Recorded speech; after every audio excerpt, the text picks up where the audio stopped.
Sa likod ng tahimik na kasaysayan ng Pilipinas, may mga pangalang kinatatakutan hanggang ngayon. Mga taong gumawa ng karumaldumal na krimen, mga kasong gumulat sa buong bansa, at mga misteryong hindi pa rin tuluyang nakakalimutan. Ngayong gabi, alamin natin ang top 5 serial killer at nakakatakot na kriminal sa Pilipinas. Bago tayo mag-umpisa, huwag kalimutang mag-like at mag-subscribe para updated ka sa mga susunod pa nating mga video. Top 5 Baby Ama, si Marcial Baby Ama. Isa siyang kilalang preso noong dekada 60. Sa murang edad, nasangkot siya sa iba't ibang mararahas na krimen. Naging kilala siya sa loob ng Bilibid Prison dahil sa kanyang pagiging mapanganib at brutal. Ayon sa mga kwento, marami raw ang natatakot sa kanya kahit kapwa preso dahil sa kanyang madilim na reputasyon. Naging alamat ang kanyang pangalan sa kasaysayan ng krimen sa Pilipinas. Top 4. Juanito Itaas, Juanito Itaas. Isa siya sa mga pangalang inuugnay sa serye ng mararahas na pagpatay. Kakaunti lamang ang opisyal na impormasyon tungkol sa kanyang mga kaso. Pero dahil dito, mas lalong nabuo ang mga misteryo at takot tungkol sa kanya. Maraming kwento ang nagsasabing mahirap siyang hulihin at tila palaging nawawala matapos ang bawat krimen. Top 3. Antonio Sanchez. Si dating Mayor Antonio Sanchez ng Calauan, Laguna. Isa siya sa pinakakontrobersyal na personalidad noong dekada 90.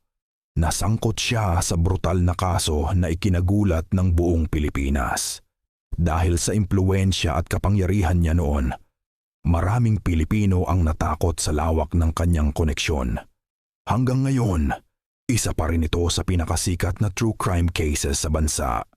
Top 2. Juan Severino Malari. Si Juan Severino Malari, isang pari noong panahon ng Kastila at itinuturing na isa sa pinakaunang serial killer sa Pilipinas. Ayon sa mga lumang tala, pinaniniwalaang nakapatay siya ng maraming tao. Ang mas nakakatakot, isa siyang pari, isang taong inaasahang gagabay sa pananampalataya, pero nasangkot sa sunod-sunod na pagpatay.